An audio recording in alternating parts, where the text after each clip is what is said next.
And so we when we talked and said, what is the most important thing that we can invest in? And it was relationships. And it did come to fruition. I mean, ultimately, those relationships is what allowed us to pay back that investment in 4 months. No kidding. Yeah.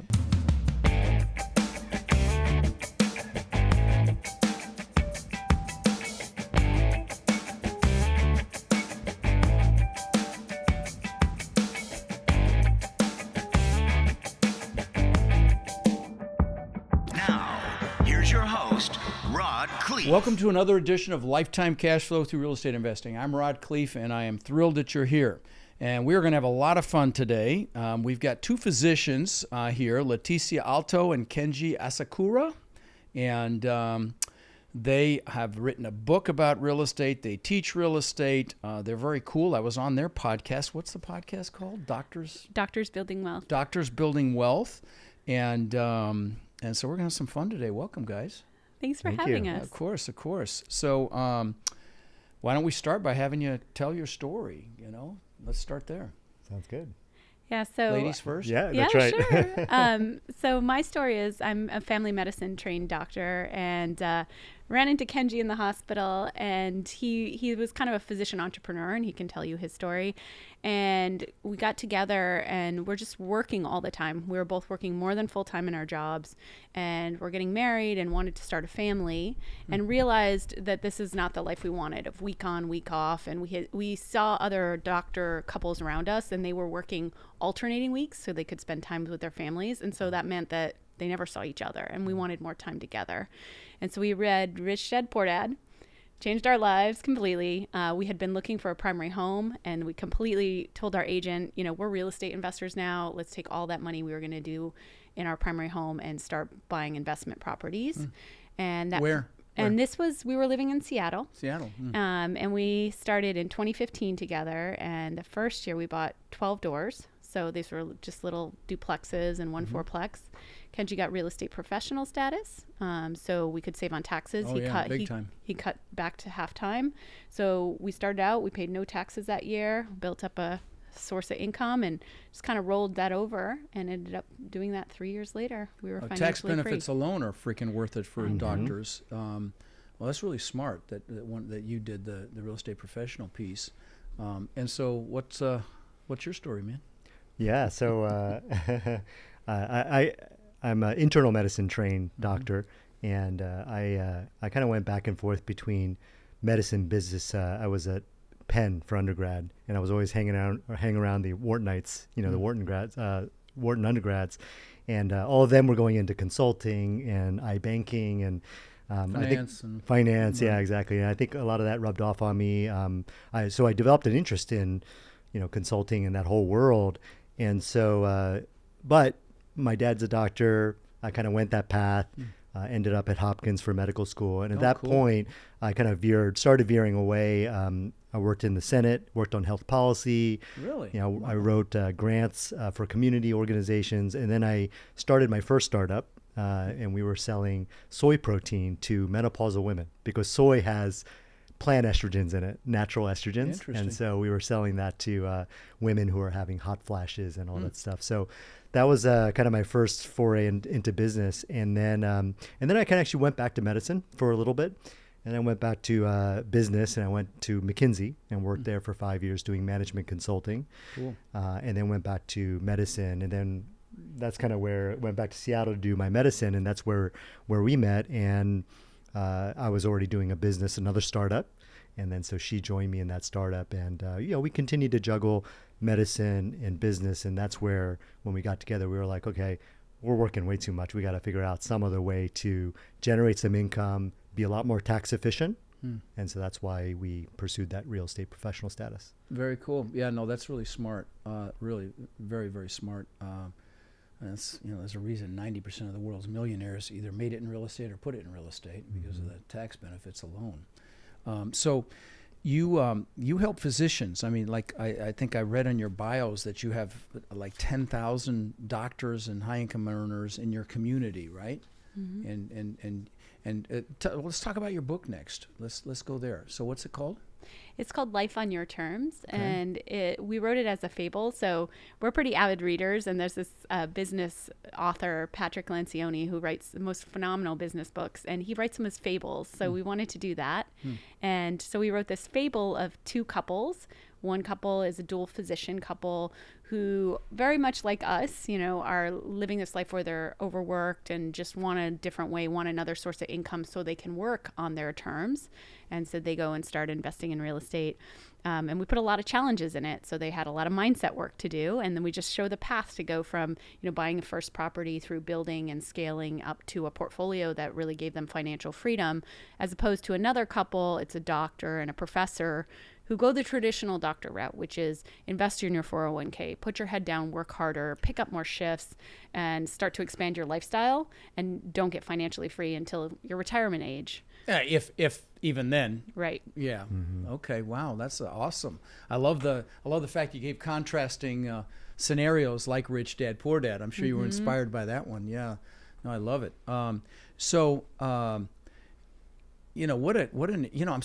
that, you told me before we started recording, you guys don't really do a lot of syndication. And with that many doctors, you could kill it raising money, right? Yeah. Are you thinking about going bigger at some point, maybe doing some of that? Well, we do have a company called Fast Fire Capital that we do raise. So you do raise money. You do raise some money. Okay. We just are super passionate about people fishing for themselves. Got it. Like, I know you believe this too, right? When Rich Dad Poor Dad, it's all about learning your own financial skills so you can always make money yourself and you're not dependent on somebody else. And so that's where our real passion lies. Yeah, I tell the story about my dad worked for Continental Airlines for 36 years, loved that company. I mean, you could tell them planes because they had the golden tail. We used to call it the proud bird with the golden tail. And we always called it the proud bird with the brass ass. But you could tell them flying by, and he used to make us put our hands over our hearts when they flew by. And he worked for that company for 36 years and got laid off. Yeah. So let's talk about, financial security, right? Now, before we started recording, guys, Leticia is a lion in Tony Robbins' mastermind. Used to be called, it's called the Platinum Partnerships, and it's an elevated level of his Platinum Partnership mastermind that I was in back in 2008. And so we're kindred spirits as it relates to mindset and psychology and really a lot of the strategies that Tony teaches. I mean, he's probably one of my greatest mentors, if not my greatest. And I was on his team for 8 years. And so I think we should shift and talk a little bit about mindset. Let's talk about, I know you do a little teaching. Talk about the sorts of things that you use to inspire people to take action. Talk about that. Well, I'd love to start about why we got into mindset because it gives a little bit of context. Please. Yeah. So Kenji and I went to our first Tony Robbins event, Unleash Your Power Within, in 2019. And I kind of dragged him there, honestly. But I'll tell you, we both signed up for Platinum at that event because we just got totally unleashed and realized we had so many limiting beliefs. So beliefs that we were believing were real that were holding us back. And when we saw that, we just said, oh my goodness, there's so much more we're capable of doing. And actually our business was just a blog at that time, and it hadn't made any money at all. And within a year, within 4 months, we had earned back all the money that we spent on Tony Robbins' And by the way, partnership. that's not cheap, guys. No. Okay, back when I joined, it was $65,000 for the membership plus travel, and so it was about $110,000 all in. I think it's probably more than that now. Yes. Yes, and both of us joined. And both of you joined one time. That's some serious money. Yes. Okay. And we did that because we suddenly. Well, first of all, I have to say, paying that kind of money is really great to get you moving. Oh yeah. Right. Oh yeah. That's a motivator. Right. You're very you're motivated. Getting your freaking money's worth. Yeah. I'm sorry to interrupt, but I have to tell you. Obviously, we're big Tony fans, those of you listening, and if you ever have an opportunity to see him live, just freaking do it. Trust me, he's changed every aspect of my life, relation, emotions, business, health, everything. And, people think it's like a cult or some other BS, which is just, that's all it is BS, because it's extraordinary information. But, what's great about it is it's not just the mindset stuff. It's not just the woo-woo sitting around singing Kumbaya. It's freaking actually going out there and kicking ass in business. He has a business mastery program. So I have no problem giving him lots of shout-outs on this show. But anyway, please continue. Sorry. And the people. I must say the people are amazing, extraordinary. They're all motivated. Yeah. So just going into that event itself was just transformative for us. So now we really understood the power of it. And so we're huge proponents of mindset. We teach it all the time because it has changed our lives so dramatically. And so I think there's, the basics of what Tony teaches, which is about limiting beliefs and just kind of seeing what's possible around you. And this is so pertinent to real estate investing because a lot of people ask us, what's possible for my first year with investing in real estate? How much cash flow can I really make? And it's difficult to answer that situation because there is no limit. How hard are you willing to work? How hard are you willing to work, right. and what do you believe is possible for you? Because if you set a low goal and you think that's the only thing that's possible, that's where you're going to go. Yeah. So it really infiltrates every single thing that we do. I tell the story about getting picked on in school, and then my mom sending me to school in these wooden shoes. These are the actual freaking scene of the crime shoes right here. And so I got my ass kicked again, of course, and then a playground incident where I was embarrassed by this girl on a playground that I had a crush on. She brought a bunch of kids over and embarrassed me. And so, I came up with this belief system I wasn't good enough, and I tell people, there's a reason the acronym for belief systems is BS, because 99% of them are BS, but, we believe they're real and they can impact our entire life. And in fact, it's kind of funny. I've never admitted this publicly, I don't think. I used to ask myself, how can I show them I'm good enough? And I discovered this at a Tony event, and I probably cried for 30 minutes. It was like, holy shit, that's it. That's what I was doing. Which, of course, caused me to have pretty significant success, but also cost me my first family. And, anyway, belief systems are very, very powerful, and they can control what you do. So if you're cognizant, if you're aware of one of these belief systems, I would just tell you, and I'm sure you tell your students this as well, drag it out into the daylight, look at it with your adult rational mind, recognize that it's BS, and you'll diminish it. I mean, I used to be afraid to raise my hand in a class of 15. Now I speak in front of thousands of people a year. And so you can eliminate them if you work on them, right? But so you, by the way, guys, unleash the power within. The first night you walk on 2,000-degree coals, just to give you an idea of what you can expect if you end up going. But where was that event you went to, by the way? I'm just curious if I was there. Yeah, California? it was in L.A. It was in L.A. I think I was there, actually. When you said that, I think I was there. That's funny. Yeah, in fact, was that the one Oprah was at? I don't think we so. were. No, Yeah, no, okay. She may have, but I mean, I don't think we were paying attention to that. I Yeah. remember we walked her across the fire. But wow, very cool. So limiting beliefs. What else? What else mindset-wise? I think one of the other things that we work on is making sure that they have a really strong why, really strong reason for why they're doing it. Right. And I think that as you know, and also I know, having been through the 2008 recession, you're going to encounter challenges, and ultimately it's very easy to quit. And what we say is if you quit, then it's done, right? But if you keep persisting, right, and you keep pushing through, and one of the things that are going to help you get through really difficult times is your why. So that's something that we work with people on, is making sure that they have a really strong reason for why they're investing the time to learn about real estate, invest in real estate. Sure. No, sure. I mean, that's the first thing we do at my boot camp. So I had 1,000 people at my virtual boot camp 2 weeks ago. 2 weeks ago? 2 weeks ago, Matt? 3 weeks ago. Maybe 3 weeks ago. Anyway, and the first thing we do is goal setting on steroids, with discovering your why. Because, you've got to create, what Napoleon Hill says, that burning desire. That's the only way you push through those limiting beliefs, push through the fear, or get uncomfortable. A lot of doctors are very comfortable, and that comfort zone's a nice warm place, and nothing freaking grows there, right? So, yeah, that's good. So yeah, goal setting is critical. Discovering your why, because the why is even more powerful. And I tell people, I don't know if you do this as well, that when they're doing the goals, not just to put the positive reasons why, so I can retire my wife or husband, so I can show my kids what success looks like, so we can live the life of our dreams, but also put some pain in there if they don't achieve it. You do the same thing? Yeah, so Tony. I don't feel like a freaking failure, so I don't fail my kids. I mean, make it hurt, because as human beings, as you know, we do more to avoid pain than gain pleasure. So love it. So so what are your whys on that note? Yeah. So I think your why changes over time. Very good answer. When we started, our why was very much about this villa that we were going to have, and being able to spend time with our family and our friends, and being able to us have the time to be there, and then our friends have that financial freedom so they could be there, and raising our kids in a community. And I do think that, you know, there are parts of that, a lot of that we've achieved, not the Italian villa part yet. We haven't found the right one.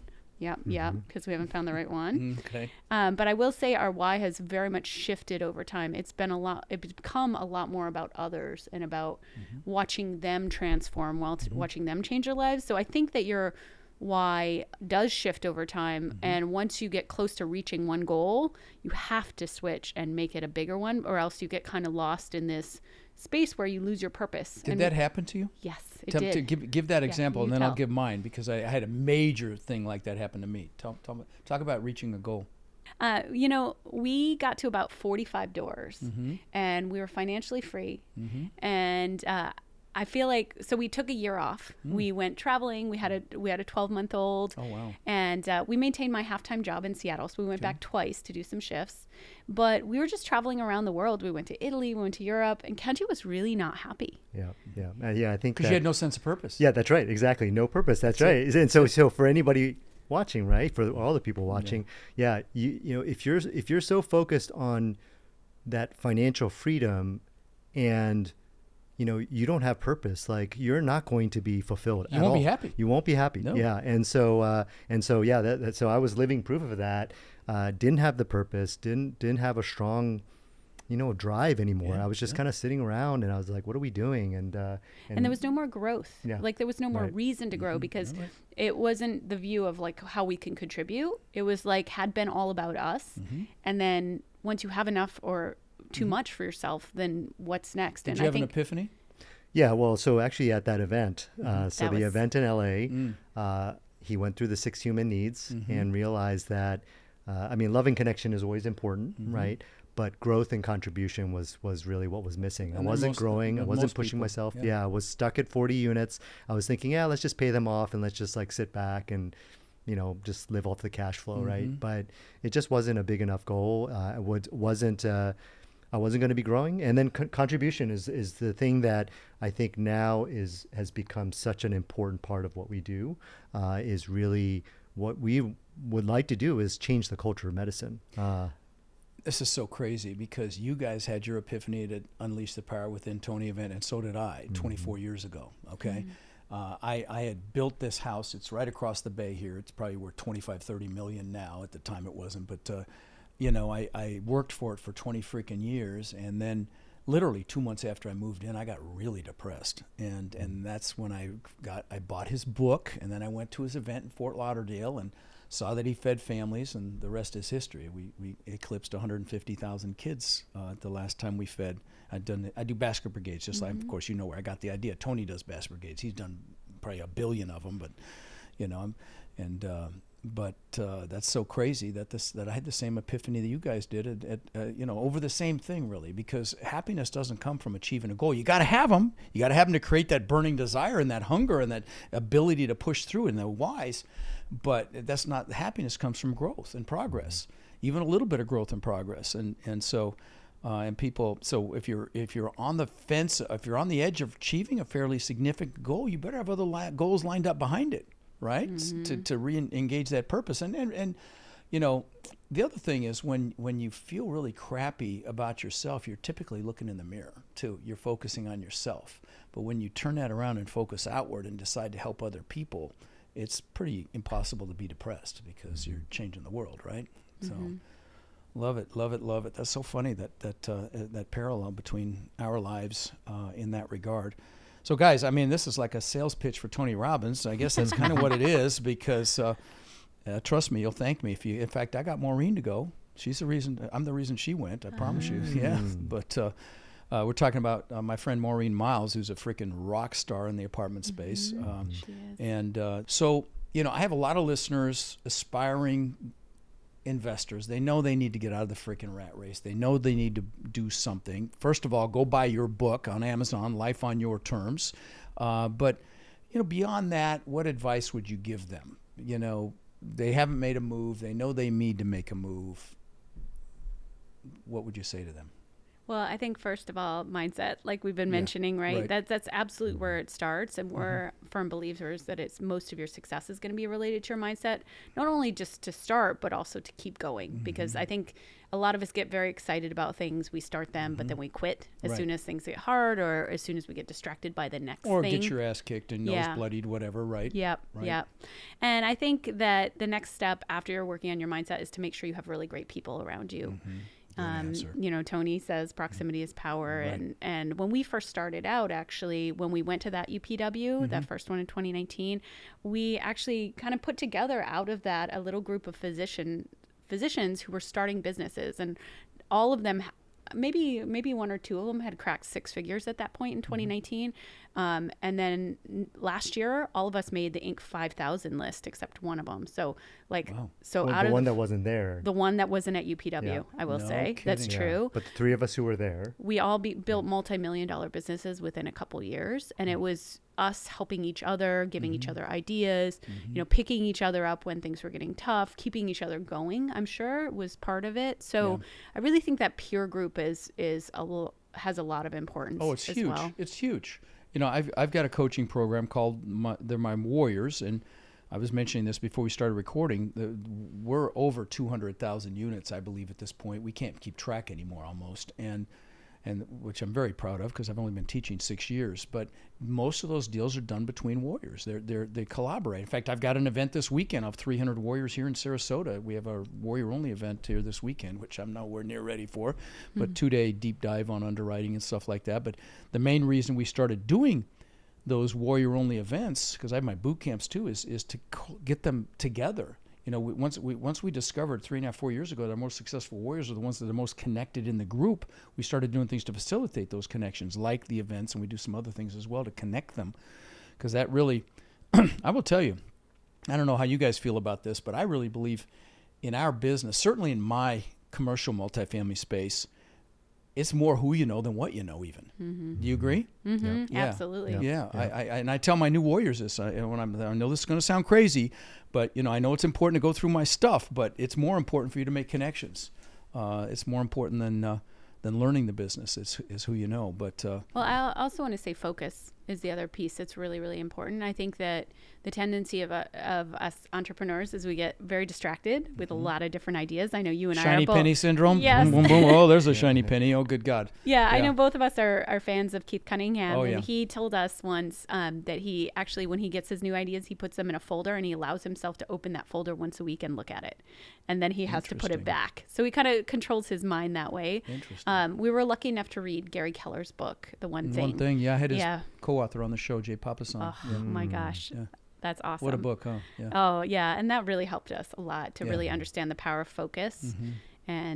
and so I think that's the other piece is to not get distracted. Once you know your why, once you know what you want to do, once you have the peer group and all those pieces, then you have your one focus, and if you stick with that for a given period of time, then Success is inevitable. Yeah. Exactly. You know, I get excited. My podcast is, I think, pushing 21 million downloads, and I listen to two podcasts. I listen to Joe Rogan and I listen to Tim Ferriss. I try to get both sides of the aisle. I'm definitely on one side, but I try to get both, try to stay balanced. And on Tim Ferriss's show, he interviews the best of the best in the world. Okay, best athletes, Michael Phelps, NFL, NBA players, best actors, you know, Ed Norton, Hugh Jackman, Arnold, you know, billionaires like Ray Dalio, heads of the biggest companies in the world like Zuckerberg and all them. And I started to hear a pattern on the show. They almost all meditate, right? What does meditation enhance, right? Focus. You know, most of us are sitting watching Netflix, freaking flicking through stuff here and you know, on our phones and which kills your focus. You know, scrolling social media kills your focus. On that note, have you seen that movie? What's the one about social media? yes, You we know which have. one I'm talking Yes, about? yes, The one yes. one where it's like how onerous it is. It's like the social something. network or something. Social it's not social networks, like social dilemma or social. Is it the social dilemma? Yeah. It's like how onerous social media really is, and like in TikTok in China, they learn how to exercise, how to they learn martial arts, they learn educational stuff the kids do. They can't even see any of the crap they put in TikTok here. You know, it's very onerous, the social media here. I love to ask this question. As part of your journey, were there any epiphanies other than the one you had, at the Tony event where you're like, okay, I've reached this milestone, it's time to do something else? But any others, maybe real estate related, that you've had in your journey? Any like aha moments, like, okay, now I get it? I think that one of the things we figured out, we started out with small multifamily, and now we have done larger multifamily as well. We do 160 units and beyond, is creativity. I don't think anyone, when we first started out, we had really read anything about the creativity piece, but I think it's so important to be able to be creative. It's never come up on this show, and I'm really glad you're talking about it. So please continue. Yeah. Okay. I mean, Tony always talks about patterns, right? And recognizing patterns, and then also creating patterns. And I can't tell you how many patterns we created ourselves, but then over time, like, our community has created a ton more patterns and recognized them. So just to give you a random one that our community figured out probably about 6 months ago, one of our students went and bought a short-term rental, and it was listed as a 3-bedroom short-term rental, but it was because it was a septic with 3 bedrooms, but it was actually a 6-bedroom house. And they realized during due diligence that they could hook it up to the sewer system. And now all of a sudden they can sell it as a 6-bedroom. Oh, wow. So they just figured out this pattern that they could go use again, or someone in our community. Identify more houses that were really misdefined because of septic. Exactly. That's right. Yep. Very cool. And you can have your agent look for that. Yeah, very easily. Could. Yep. And I can give you a dozen other examples of patterns, but it all comes to creativity, and it comes to looking for opportunity to increase income, decrease expenses. And I just think that if you have a community around you, that's when you're going to also get the opportunity to learn from other people's patterns. It's a very cool thing. So I think we've learned a lot of patterns that we've been applying with our small multifamily and our larger multifamily now. Nice. No, that's nice. That's the secret to massive success, is when you can identify a pattern that you can replicate like that. That's massive. I mean, I did it buying houses in Denver. This is an easy one. It was kind of a dub, but although nobody was doing it, you could buy HUD and VA foreclosures for 5% down. Okay, investors could buy them. These were but a lot of foreclosures. This is back in 1980. Okay, before either of you were born, probably. But anyway, no, I'm kidding. But you could buy them for 5% down. I had a real estate license, and there was a 6% commission. Do the math. I had everybody under the sun buy these damn things, and I threw the commission in and got these deals. That, that was an incredible I bought 500 houses in Denver at that time. Wish I had those now. I'd be worth a lot. I'd be bottom line netting $1 million a month. Yeah, it's painful. Talk about a time you got your butts kicked. Okay, talk about a war story, because everybody thinks it's all roses and flowers and perfume, but we do step in stuff from time to time. So talk about a good one, and maybe one with a lesson if you've got one. Yeah, sure.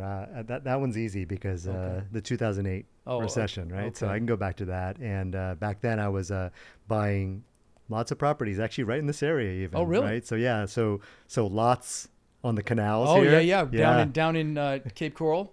Yeah. So a whole bunch of them. This up and down the coast here. Yeah, you could buy these lots for $5,000 on a canal. Yeah, for yeah. Christ's sake. Yeah. Yeah. Well, and then it would appreciate. And I was buying it as it was going up. And by the end, I think I bought some for 100,000, really, 150. But they were saltwater then. Yeah, they were saltwater. Is this down in oh God, what's the area? I bought. Doggone it. Not Punta Gorda. That is one of the names. No, it was kind of like Port Charlotte, but what was it called? Oh God, I bought every house under 150 grand because they were on saltwater canals. I'm like, holy shit, do these people not see what's here? Yeah. And then I bought some lots for 50 grand. But anyway. Yeah. So these were lots. I mean, you could see it on a satellite, right? Yeah. Like you could zoom out and see this, like, this whole so you community. Bought them remotely. Yeah, I bought them remotely. Oh, gotcha. Sight unseen. Wow. Still haven't seen them. Wow. And I was buying lots. And a lot of them, and some of them, right, early on, right, 2005, you could buy them. 2006, you can buy them and sell them so I buy them for 100, sell them for 300, like really? In 6 months. Wow. Right? And they were appreciating like rapidly. Wow. But then in 2007, things just dramatically changed. I had one under contract that I bought for 125 that was under contract for 325, and we were like, oh, we could do better than that, right? We got too greedy, right? And then what happened was the person, then we had it under contract again, but this time we were now in a downswing. So so we only got it under contract for about 215 or 15 or so. They close on it? No, the guy walked away. Yeah, Yeah, yeah. exactly. So I held on to that. I had that property from 2006 all the way to 2018, I think it was. So I held on to it for 13 years, and I sold it for 50. I bought it. Yeah. So even after all those years paying property taxes, paying some insurance, Still took a loss. still took a loss. Yeah. I had to actually bring money to the table to sell it. Yeah. It was crazy. So, just to give you, that was a Pigs that was get fat, hogs get slaughtered. That's Yeah, the that's right. that, as it relates to that, a piece of that. But listen, countries went bankrupt in 2008 and 9. Again, we talked about this. I lost $50 million. I had 800 houses along the Gulf Coast here, 2-hour swath either direction. And and the reason I started my podcast is my houses are what pulled me down. And I was only at a 30% loan to value. I only owed 30 cents on the dollar, and I still crashed and burned. But it was the houses that pulled me down. I had multifamily. It did just fine. It pulled back. It's kind of crazy. It just one of my warriors has this 88 unit under contract in Northport that I owned that I lost because I'd cross-collateralized it with packages of houses. But I would still have that if I hadn't done that. That lesson is the main reason I ultimately started my podcast, just to tell people, if you're going to buy and hold, for God's sakes, don't do single family, do multifamily, even if it's just plexes, right? And not raw land that Oh eats no, 3 not raw meals land. a There's no day. income. There's no income. Yeah, I income. mean that's a great strategy if you're flipping, or maybe you're my friend Jack Bosch does land flipping, where he'll buy it and then he'll finance the sale if you can afford to do something like that. But it's interesting. Okay, that's a good one. Well, and I think the other learning that came out of that for him was he was also buying like A-class condos and stuff like that. Yeah, you should talk about that. The condo market got crushed. Yeah. Oh my God, it got it was crushed. bad. Yep. Yeah, that's enough pain. I don't even want to go back to that. Oh my God. Yeah, you could. Oh God, if I hadn't been hiding under a freaking rock in 2009 and 10, I'd be on the back of a 300-foot yacht right now. Yeah. I totally would. And that's when I stopped the platinum partnership thing. That's when at the point where I probably could have used it the most. Right. I was hiding under a freaking rock. So, knowing what you guys know now, you're very seasoned. I'm sure you've had this question before, but if you could go back and tell your 21-year-old self something about this business with what you know right now, what might you do different, if anything? Maybe nothing, but I'm just curious. I think for me, it would be find somebody who is doing what you want to do. And it just, it seems obvious now, but I mean, back then, younger self, I guess. We can do it all ourselves. Yeah, exactly. That's exactly what I was going to say. I think I felt like I could just do it myself. There was a lot of arrogance. And so I think that's probably for me, learn from somebody. Pay for speed. Yeah, for sure. I mean, you can do it yourself. It'll take you 7 or 8 years. Yeah. Join a program. You guys have a program. I have a program, and do it in 2 or 3 years. Yeah, and avoid mistakes. And avoid seminars. Mm-hmm. That's right. Right. I stole that line from Tony. Seminars. That's right. I've built 27 businesses because I've got the shiny penny thing too. Several worth tens of millions of dollars. I got 2 right now, but most are spectacular, flaming seminars. So is there a book that you guys gift more than another? Because I'm sure you get hit up. Hey, everybody wants that magic pill, and so, is there when you get someone that asks for the magic pill, is there anything, that you gift people? I'm just curious. If not, obviously Rich Dad Poor Dad, but beyond that.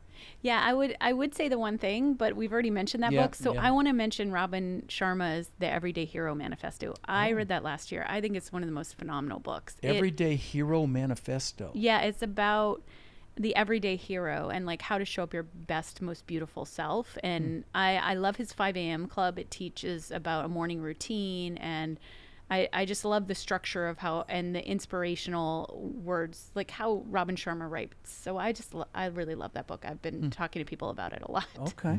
How about you? Mm-hmm. Anything for you? It's another classic, Think and Grow Rich. Oh, of course. Yeah. I've given away literally 4,000 or 5,000 copies of that book. Yeah. Yeah. I can't say where or how because I would give it away, but I do. Did you encounter any fear when you were getting going? Sounds to me like you may not have, Kenji, but how about you?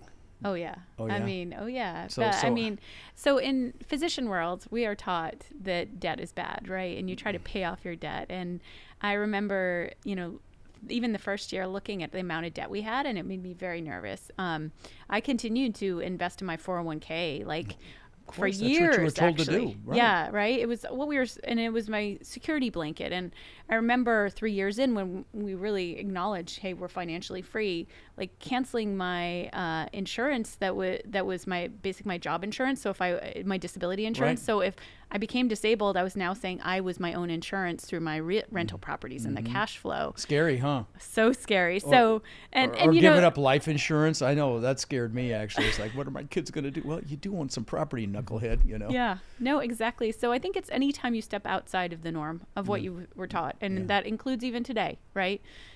We still have fears anytime we do something new. So I think it's just a natural part of the process. And there's a life coach that says discomfort is the currency of your dreams. I like It's it. totally true. I like it. I like it. I say the quality of your life is I'm sorry, no, that's Tony's. I say that magnificent life of your dreams is just on the other side of comfort.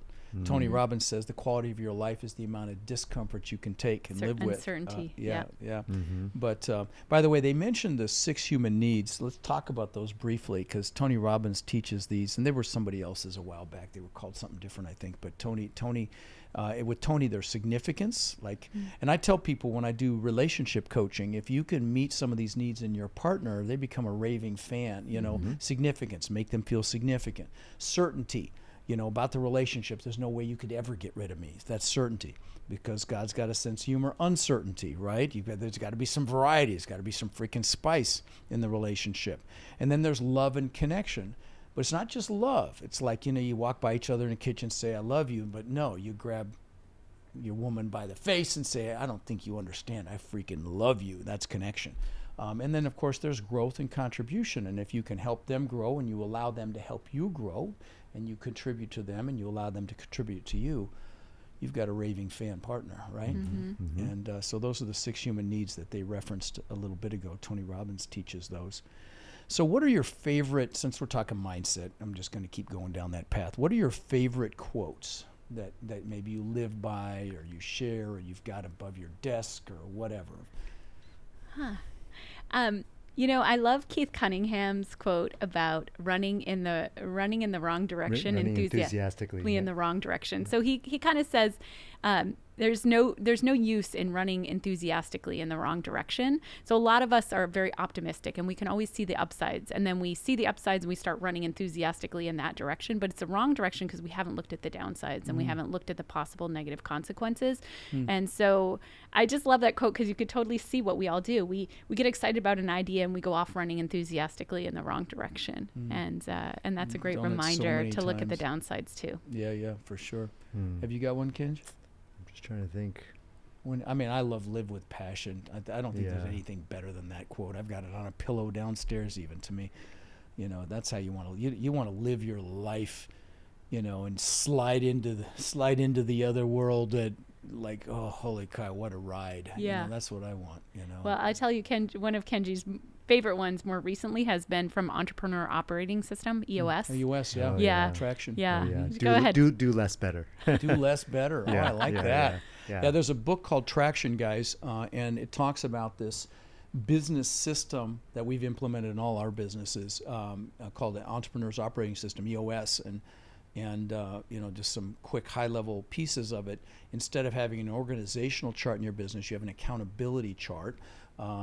And you have these. In every quarter, you come up with these 90-day goals, is what they are. They call them rocks, but they're goals, and it really keeps you focused and honed in on what's important. You guys implement it? Are you using it? Yeah. We even have a consultant come in every you quarter. had the implementer? No, what is it called? I think it's called an EOS consultant. Yeah, Maybe but it's no, called an implementer. they come in and fit a role. What's the role that they come in and? Integrator. Integrator. Yeah, we don't. No, you didn't do that. Yeah, they we just didn't do that. advised you. Yeah.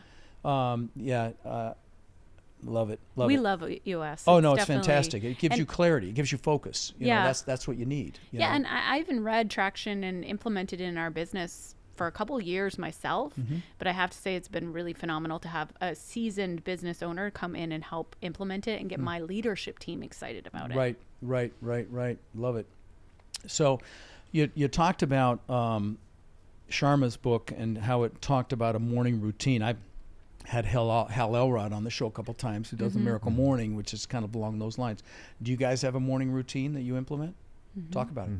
Yeah, for sure. So you look like you're in great shape. So exercise is a piece. Yeah, so absolutely exercise. So for me, like, and this is not being selfish, but I prioritize myself in terms of making sure that I take care of myself, right? It's critical. So that's both physically and mentally, and because if I'm going to give to my significant other, our kids, our community, I have to show up my best self, right? Sure. And so it's really important for me to, for sure.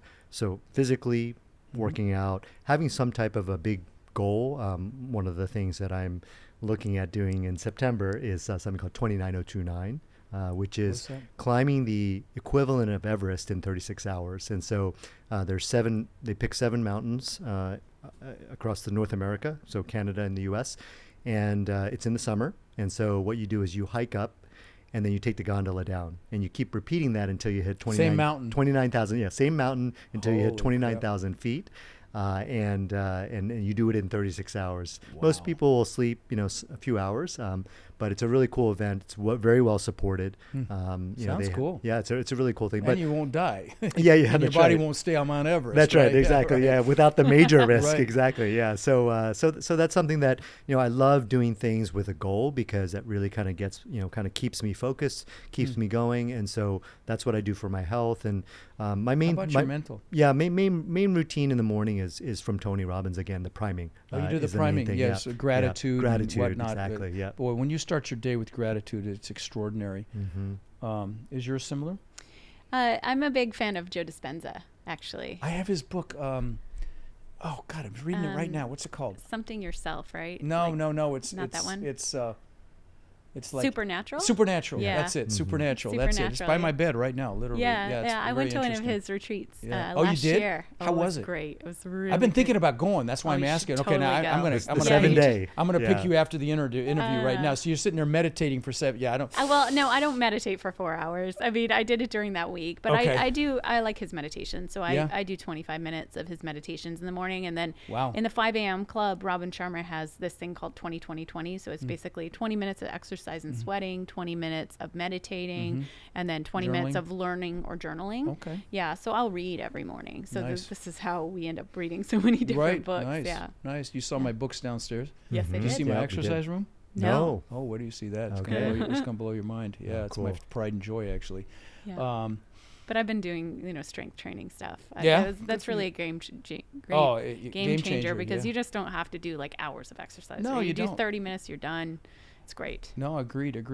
If you could teach school children one thing for an hour a week, or longer, whatever, just teach school children one thing that they're really not getting, what would it be? It'd be finances. Finances? Yeah, because I do think the school system's gotten better at growth mindset. We have three kids. Together. What we age have range? we have a child about to turn 3 tomorrow. Wow. A 6-year-old and an 8-year-old. Wow. And we hired a 2nd grade teacher as a nanny, and she lives with us and she travels with us. So we get to travel half the year, and half the year we're in Puerto Rico. And so we're having her integrate growth mindset stuff. And there's a lot of tools for that because I think they're getting better in the school system and putting growth mindset into. I'm glad to hear that because I'm not a big proponent for our school system. I'm just going to tell you right now. Oh, yeah. I think it's Understood. archaic, and we won't even talk about the whole left crap that's going on. But we won't go down that rabbit hole. But finances, that I really don't think that our kids get any financial education. They certainly don't learn how to manage money, but also think like an entrepreneur and think about how to add value to others and think about how to earn money. And so like we're lucky enough to live in Puerto Rico where there's a huge entrepreneurial community and there's there's something called entrepreneur fair for kids to be able to go to the farmer's cool. market and sell things, right? Oh, cool. And so how that fun. kind of stuff, that entrepreneurial type thinking, Yeah. I think is really valuable. And so I would teach that to kids. I would teach financial education and entrepreneurship. Yeah, I just got invited to speak at Young Entrepreneurs up in Tampa. I've just got to look at literally was just looking at the email. For me, it'd be emotional mastery as well. I don't think they teach that enough. You know, like that's this is that's Tony stuff too. Just mastering your emotions and understanding your emotions, I think is really lacking. But definitely the finance part, the entrepreneur part, please, good Lord, for sure. So, what's one of the most worthwhile investments that you've made that you can identify in your life? It could be anything. People, could be money, time. What do you think? Yeah, I think that it would be very clearly relationships, and just in terms of starting our business, we were talking a little bit about this before the show. When we were starting our business, we identified the one thing that we felt would grow our business the most, and this was a question because we had invested in Tony Robbins' Platinum Partnership, Right. and we needed to make them, we wanted to make the money back. I shouldn't say we need, but we wanted to make that money back. And so we when we talked and said, what is the most important thing that we can invest in? And it was relationships. And it did come to fruition. I mean, ultimately, those relationships is what allowed us to pay back that investment in 4 months. No kidding. Yeah. So what do you think is the biggest reason people fail in real estate investing? Very clearly, for us, it would be mindset. It's definitely mindset. Yeah. I mean, for ultimately, if you let something, defeat you and you give up, I mean, That's it. It's over. that's over. It's done. So you got to keep going. That's it. Yep. And are you going to get your ass kicked? Yes. Are you going to get your nose bloodied? Yes. And it's the people that don't give up that succeed. Every successful person you see has got bruises and cuts and bullet holes and everything that you can't see, but they're there, right? Yeah. So. Well, so I'll give you another great quote that I love, the Jim right. Rohn quote, which is, it's not what you get that matters, it's who you become. Who you become. Oh, I like that. I like that a lot. Yeah. Jim Rohn was actually who Tony learned from and worked for when he was 18 years old. So, last question. What are you most proud of? So that is actually tied to the quote he just said. Actually, Yeah. I have a coach, and one of the things she asked me about 2 years ago is she said, do you love yourself? And I said, of course. And she said, why? And I gave her all these reasons, and they were all like, oh, I did this, and I did this, and I'm doing this, and I'm helping these people, and blah, blah, blah. And then she said, do you love your kids? And I said, of course. And she said, why? And I said, well, it's who they are now and who they're becoming.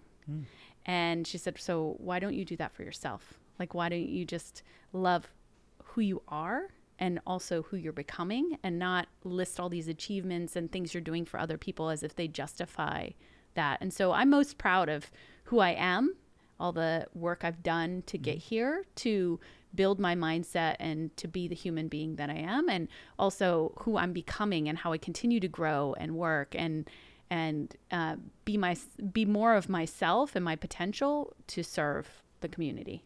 Love it. Love it. Love it. Well, it's a real treat to see you guys again. And thanks for coming on the show. Thank you for having us. So one other quick thing. We encounter so many people that are frankly frustrated. They're looking in the mirror and they're frustrated that they haven't been able to escape the rat race. They haven't been able to build cash flow to the point where they're able to have financial and time freedom with their families. And maybe they see other people buying real estate and creating, incredible cash flow, and they think, well, it's just scary. Buying apartments is intimidating. And I get it. But see, that's why we created our Warrior Mentorship Program. They're our coaching students, and they've had extraordinary results.